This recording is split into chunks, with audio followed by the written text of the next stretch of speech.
Kemudian juga dalam hadis di antara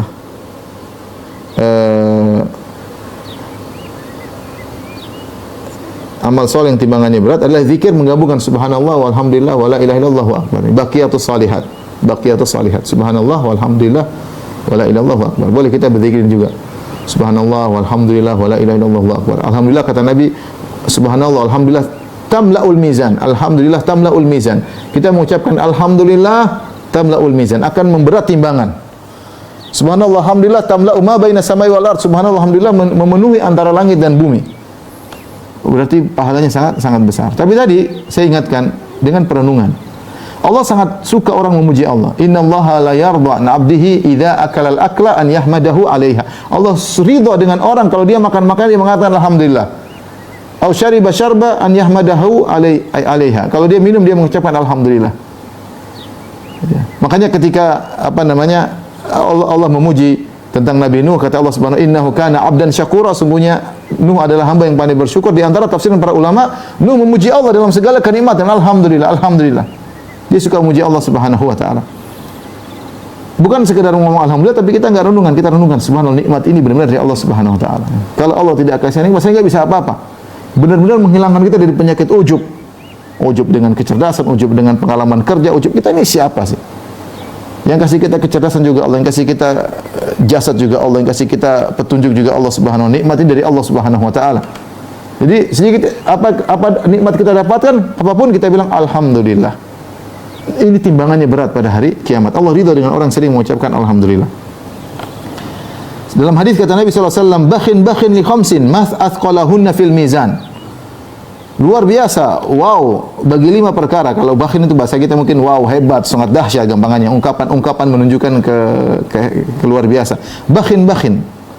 Li khamsin ma athqalahunna. Sungguh menakjubkan pada 5 perkara, ma athqalahunna fil mizan. Begitu beratnya di timbangan pada hari kiamat kelak. Apa itu? La ilaha illallah wa subhanallah walhamdulillah wallahu akbar. Yang kelima apa? Wal waladu salihu yutawaffa lil mar'il muslim fayahtasibuhu. Yang kelima, pahala sangat besar sabar. Terutama sabar ketika kehilangan anak. Kata Nabi yang kelima, yaitu seorang anak yang soleh, bukan anak yang buruk, anak soleh. Anak soleh meninggal bagi seorang muslim sementara dia mengharap pahala dari meninggalnya anaknya tersebut. Ini ujian sangat berat. Sudah saya pernah bahas bagaimana anak meninggal, anak itu enggak soleh saja kita sudah sangat sedih, apalagi anak tersebut adalah anak yang soleh. Betapa berat hati seorang ketika melihat anak solehnya kemudian meninggal dunia. Tapi kalau dia bersabar, ini pahala sangat besar. Dan sabar secara khusus pahalanya sangat besar. Allah mengatakan innama yuwaffas sabiruna ajrahum bighairi hisab. Sungguhnya sabar itu ganjarannya tanpa hisab. Berarti sangat banyak. Sangat banyak. Kalau kaidah kata Nabi sallallahu alaihi wasallam al-hasanatu bi asyari amsalihha. Kebaikan itu dicatat 10 kali lipatnya. Ya. Au sab'ati dhifin atau 700 kali lipat. Ya. Sabar keluar dari kaidah ini. Sabar lebih daripada ini semua. Sabar. Makanya sebenarnya mengatakan sabar Anda sesaat bisa saja mewakili ibadah yang mungkin bertahun-tahun. Maka jangan Anda lewatkan kalau sedang diuji sabar, benar-benar sabar. Ini timbangannya sangat berat. Sampai dalam hadis kata Nabi sallallahu alaihi wasallam, innal abda ya sabaqat lahu manzilatun minallahi.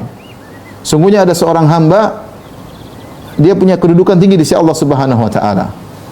La yablughuha bi amalin. Ternyata amal dia tidak mampu untuk mendongkrak dia ke derajat tinggi tersebut.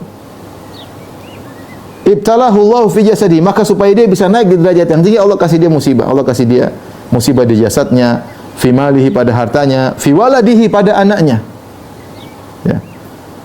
Fasabbarahu ala dzalik, Allah bikin dia sabar dalam hal tersebut ketika diuji, hatta yuballighahu Allahu iyyaha, sampai Allah menjadikan dia bisa naik derajat tersebut. Ini dalil bahwasanya sabar itu timbangannya sangat berat. Sampai ini kasus orang, dia sebenarnya tinggi derajatnya, tapi dilihat amalannya semuanya enggak cukup. Lihat salatnya, lihat sedekahnya, lihat ini enggak cukup. Bagaimana cara mendongkrak orang ini sampai derajat tinggi? Allah kasih ujian. Makanya sabar sesaat itu kelihatannya sepele. Terutama tatkala pertama kali terkena musibah. Innamas sabru inda sadamatil ula. Sungguhnya sabar itu pada hantaman yang pertama. Kalau Anda sabar, itu pahalanya luar biasa. Allah ingin menaikkan derajat Anda. Anda kalau lihat salat malam Anda malas-malasan, sedekah masih pelit, perhitungan baca Quran ngantuk-ngantukan. Kemudian apa? Ini nggak bisa amalan ini, nggak cukup. Nggak cukup. Sama istri masih ngomel-ngomel, tidak sayang sama anak, kurang perhatian. Gimana? Amal apa mau dikasih?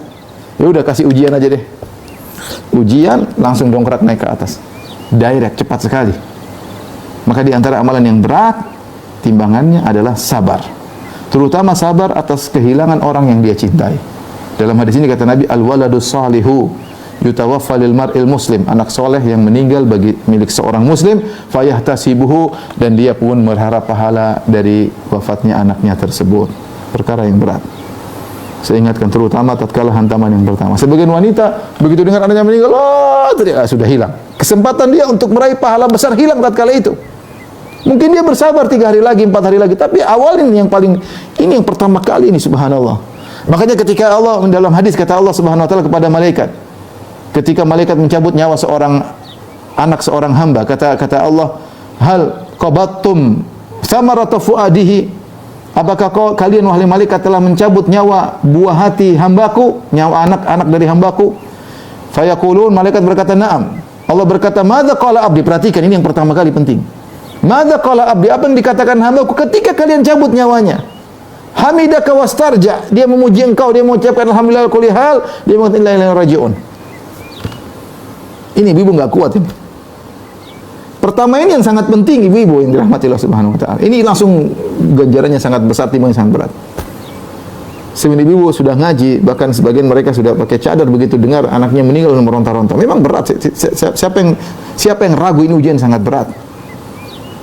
Tetapi kalau anti ingin mendapatkan pahala yang luar biasa dengan yang sangat berat, begitu dengar pertama jangan lupa langsung alhamdulillah ala kulli hal. Inna lillahi wa inna ilaihi raji'un. Allahumma ajurni fi musibati wa akhlif li khairan minha.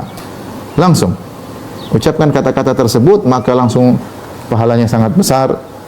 Bahkan bisa dibangunkan surga, istana di surga. Maka Allah berkata kepada malaikat, ubnu li abdi baitan fil jannah wa sammuhu baital hamdi. Bangunkan bagi hambaku istana di surga, namakan istana tersebut dengan istana pujian. Kenapa? Ketika dia diuji, anaknya dicabut nyawanya oleh Allah, dia memuji Allah dengan mengatakan alhamdulillah ala kulli hal. Segala puji bagi Allah atas segala kondisi. Dia tahu di balik ini semua ada hikmah yang Allah kehendaki.